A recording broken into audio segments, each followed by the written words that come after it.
What up, world? Good morning.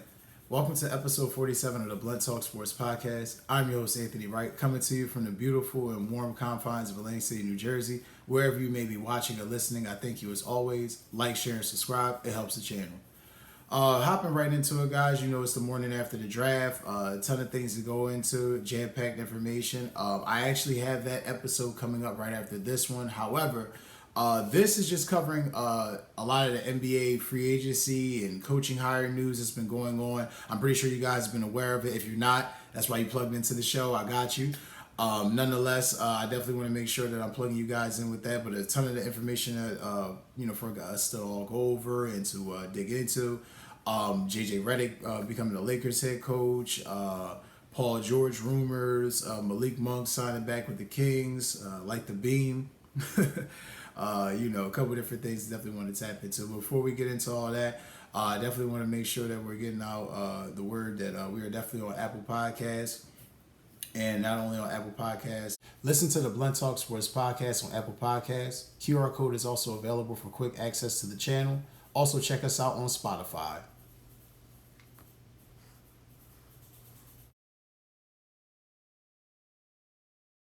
But we're also on Spotify as well, so by all means, check us out wherever you guys can get podcasts, whether through App Store or the Play Store through Google. I would implore you as well, if you are an Apple user, definitely check out Apple Books. I would also recommend for you to check out the Blunt Talk Sports Podcast on Substack. I just published our first article for the show yesterday. The links will also be in the description for that. It's just been fun times really right now for the show. The show's been expanding and moving at a very fast rate. A lot of information, a lot of things I've been going over, just my thoughts and content that I definitely think you guys are going to plug in with over the summer. During those hot days, those heat wave days, you ain't got really shit to do, or you might be sitting in the crib with something to smoke on, or sitting there, with your lady, or possibly, beef with your lady. Hopefully not, but, out and about on your day, getting this content daily and weekly, I'm just going to keep providing and keep hitting you guys with the facts. Hopping right into it, though, guys, we're going to get into JJ Reddick becoming the head coach of the Los Angeles Lakers. A move that we all expected. I mean, I don't think anybody was shocked or caught off guard when this happened. JJ Reddick had been rumored to this job for a while now. We pretty much kind of just figured he was going to get the job. It was just one of those things where it was a formality, of if and when.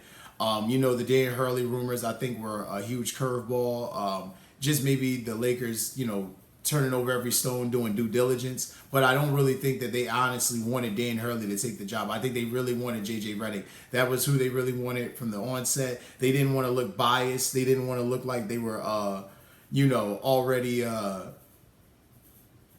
I don't want to keep saying biased, but for lack of better words, we kind of fucking knew where they were going. I mean, it was well rumored, well documented. Him and LeBron got a podcast. He's talking about coaching expertise, X's and O's. This is all being broke down. Guys, if you don't understand how this shit works by now, then you're blind. I mean, this was pretty much, going to happen. But nonetheless, he signed a 4-year contract with the Lakers, which I think is admirable because we all know, as I've stated on previous shows, the Lakers only give a coach really 2 years, 90 wins or 9 wins, doesn't really matter. I don't really have an issue with this hire. No real argument with it. A lot of people in the Alphabet channels and some other podcasts I saw were kind of, digging into it for the fact that, he doesn't really have much coaching experience, which I get. But we all know that there's a ton of guys in NBA history that have coached that haven't had coaching experience, and it's a mixed bag. A lot of guys have had success. Some guys haven't. It's just the way the shit goes, where the cookie crumbles, for lack of better words. But nonetheless, I'm very, very concerned that guys like Mark Jackson and Sam Cassell still aren't really getting coaching considerations. I mean, for lack of better words, right? Mark Jackson was literally the father, the architect, the builder, for lack of better words, of what we now know as the Golden State Warriors, or what once was that great dynasty of the Golden State Warriors. Now, we all know Steve Kerr was the one that helped win the championship. He was the one that helped get him over the top. But nonetheless, Mark Jackson helped build that. Mark Jackson, I know he's very religious. I know that wears on certain guys. I know some guys don't like that. Some organizations don't like that. It just seems to me like he's being blackballed. Sam Cassell is another one where it's like, this guy is the epitome of what the fuck you want for a coach, in the NBA. And it's like, why isn't he getting any considerations? That's my only knock on the move. Nonetheless, props to JJ Reddick. You were a decent player in the NBA. One of the best 3-point shooters in league history. You know the game. Your podcast was great. Sad to see it go, but nonetheless, excited to see this opportunity and see him, have a chance to coach the Lakers and possibly, do great things with LeBron and AD on LeBron's way out. Hopping right into another subject with dealing with the NBA. This one has been near and dear to the show because you guys have been watching it. If you guys have been, those have been subscribed and watching and following. Another Paul George update, guys. This one actually is per the Athletics' Shams Charania. Basically reporting the end of last week that interest in Paul George has waned in recent days from the 76ers. What a shock. 76ers are expected to be aggressive elsewhere, reads Shams. You guys will see the quotes shortly. Nonetheless, here's my thing, right? You see further on that the 76ers on last Thursday contacted the Pelicans about a possible Brandon Ingram trade.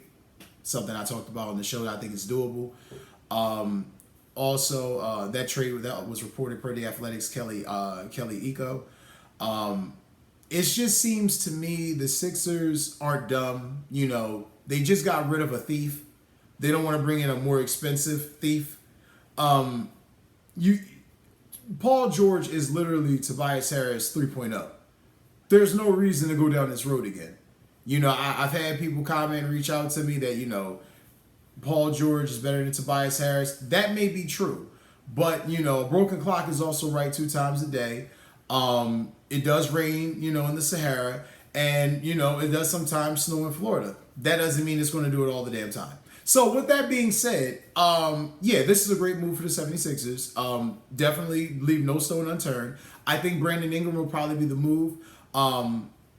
Reports just came out this morning that Jimmy Butler is going to pretty much come back for another year. So he's going to have that chance to opt out in 2025. So no Jimmy Butler this year. So I would think Brandon Ingram, to me, would be the most logical choice. You compare him with Maxey. He's not necessarily ball dominant. He's easy 20 a game.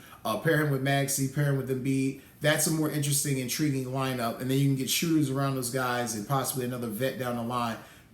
You could do that more than what you could do with a Paul George. Paul George is not solving any problems for Philadelphia in the Eastern Conference this year. And it's just great to see that Philadelphia used their common sense. And they weren't falling into the hype. Paul George, go ahead and steal the Clippers' money. You continue to take that money they continue to give you. I know that, people feel like, I've kind of been a little egregious when it comes to Paul George in this regard, but I'm sorry. I think he's a good player. I think he's an all-star, but nonetheless, he hasn't lived up to the expectations that we have, built up for him or that we thought he would build up to be. And, that's that. So great move for the Sixers for using their hindsight and, insight, for lack of better words, and not falling victim to this bullshit. Or the bullshit, that comes from the rumor mill in the dead season leading into the draft and NBA free agency. This one was actually kind of funny because I can actually collide this one together to tell you how the news was coming fast. I was on vacation, guys, as I told you in the last episode, so I was trying to, spend time with the family and take care of other things, but I was definitely making sure I was getting the news. Brian Windhorst had reported last Tuesday that OG Anunoby would like to stay in New York, but, it was kind of riffing about the contract. Whoa, damn. Kind of got that solved. Last night, OG Anunoby signed his new contract with the New York Knicks. It was a massive deal, 5 years, $212.5 million. I give this kid credit. OG Anunoby has been one of the best defensive guards in the league now for a couple years. He split 50 games last year between Toronto and New York. He averaged 14.7 points, 4 rebounds. Like I said, when he's healthy, he's one of the best defensive guards in the league. The Knicks weren't playing around. They weren't fucking around. They wanted to make sure they keep one of their guys in house. I personally think that that's a lot for OG Anunoby, but at the same time, when you're trying to win a championship, you need guards that can play defense, especially in New York. So, hats off to OG Anunoby. Hats off to the New York Knicks for another smart signing. It was much needed. Also, want to make sure that I'd be remiss if I didn't give the Knicks credit for this one. The Mikal Bridges trade. I mean, like, props to the Knicks and the Nets. I guess the New York teams is waking up and they realizing real change has to be implemented for you to really win fucking championships and not, selling our fan base, retread and remissed, veterans that from yesteryear, for lack of better words, who can't really do shit anymore, but, give me 10 to 15 points and maybe a sporadic 30-point game in a playoff game and some inspiration. Not to say that stuff doesn't count, but in today's game, it's a young man's game. You need speed, you need agility, you need endurance. And more importantly, that savvy helps. But right now in today's game, you got to be able to run and have that savvy. And if you can't have both, you're screwed. But nonetheless, Mikal Bridges, one of the best scorers in the game.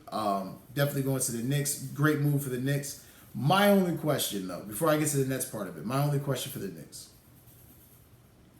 You gave up 4 first-round picks, a 2025 first-round pick that was technically Milwaukee's, a 2028 first-round pick, and a 2025 swap with Brooklyn, which is 2 second-round picks. I must admit, that's a lot from Mikal Bridges. That's a lot. I understand because, you're not getting Kevin Durant. You're probably not getting any of the prolific scorers that possibly, would be out there in free agency. And it's hard to get, points in free agency. It's hard to get guys that can get buckets. So I completely understand. I get completely where, the mindset for this is coming from. That being said, this better work. This cannot be they made the Eastern Conference Finals 2 years in a row, so it was a success. You have to win championships with this type of move. You've given up your future for the next, let's be real, 3 years. You've given up your future for the next 3 years to win now.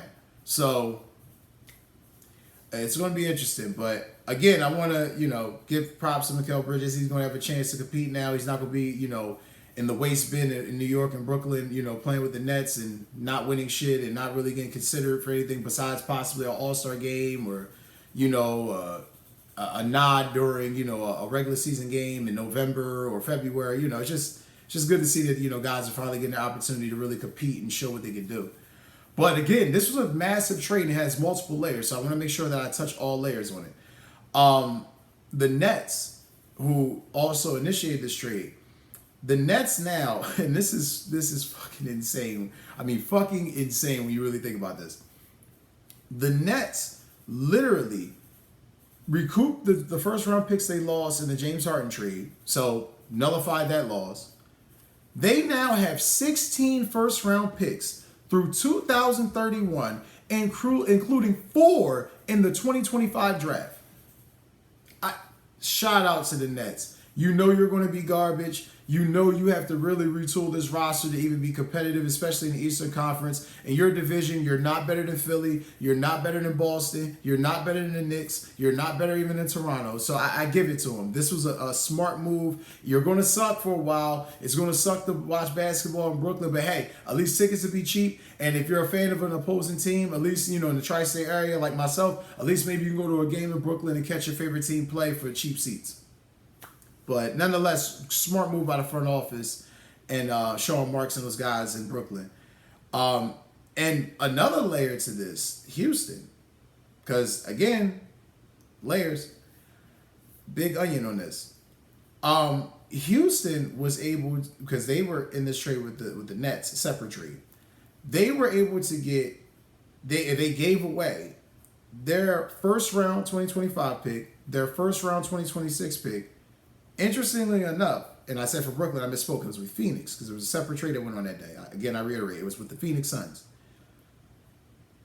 They gave, again, their first round 2025 pick and their first round 2026, Houston Rockets did, for Phoenix's 25 and 27 first round picks and a chance to receive the 2029 first round pick as a part of a swap. And where this gets even more interesting, where you really got to dig into this caveat, whereas as part of a swap, it's the whatever it is, it's the most favorable pick. So whether it's the Dallas, the Houston, or the Phoenix first round pick, they're going to get one of wherever one of those teams are worse. That's the pick that they're going to acquire. Basically, from the rumors, from what I read on the internet, from what I saw from Adrian Wojnarowski on ESPN, with this trade, basically, and also Brian Windhorst, I want to give him credit to. With this trade, you got to keep an eye out on Houston trying to acquire Kevin Durant. That trade 2 nights ago placed the Rockets in position to be able to be aggressive to acquire future picks or future players in a trade scenario. Definitely with Phoenix, if you think about it, because essentially it'd be like Phoenix buying it back. But I'm hearing also too, and I've read this on several rumor boards, and I've read this on several NBA threads, that Devin Booker is also in play as well. And I can honestly tell you, if that's the case, that's a smart move for Phoenix, because you're not going to be able to move Bradley Beal's contract. KD, though he's a bucket getter, has more of an injury history than Devin Booker, but Devin Booker is younger and the more exciting player. So I kind of get where Phoenix is in this conundrum that they put them fucking selves in, because again, they didn't have to make the move for KD. They could have done other things, didn't have to necessarily get rid of Chris Paul, but they decided this was the route they wanted to go, and be that as it may, this is the route they went. However, though, great move by Houston, great move by the Nets. I just feel like this is what smart teams do. If you know you're not competing for a championship, acquire as much young talent as you possibly can. Follow the Oklahoma City Thunder model. Acquire as much young talent year after year, build your roster, figure out what style you want to play, and then from there, trade guys and acquire more assets. It's the way of the NBA now, so shout out to all those teams. Shout out again to the Knicks, most importantly, because they're the team that's really on that championship precipice. I don't think this is going to result in a championship for the Knicks. I want to stress emphasis for that. I don't think this is going to result into a championship for the Knicks, but I think this definitely puts them within the title conversation. Looking at, too, wrapping up this segment, which I thought was funny, because I'm a stat nerd like that, if you guys haven't really known that already. You know, I'm one of the same guys. I like to research what guys said, and then a day or two, possibly several days later, review and see, you know, what people got right, what people got wrong, how it linked up, how it matched, blah, blah, blah. Nonetheless, it was very interesting watching the NBA draft last night, watching the coverage of it. You know, week draft, you know, you guys saw in a previous episode that I had, you know, reported on that, you know, people were kind of like knowing this was a mixed bag, not really knowing what to expect from this draft, not really knowing how to take it. Be that as it may, it was interesting to see how the picks lined up. Hey, what's up? I know it sucks. The video just ended. But listen, you can catch this whole interview on Spotify or Apple Podcasts. Links are in the description. Like, share, subscribe. Thank you. Have a great day.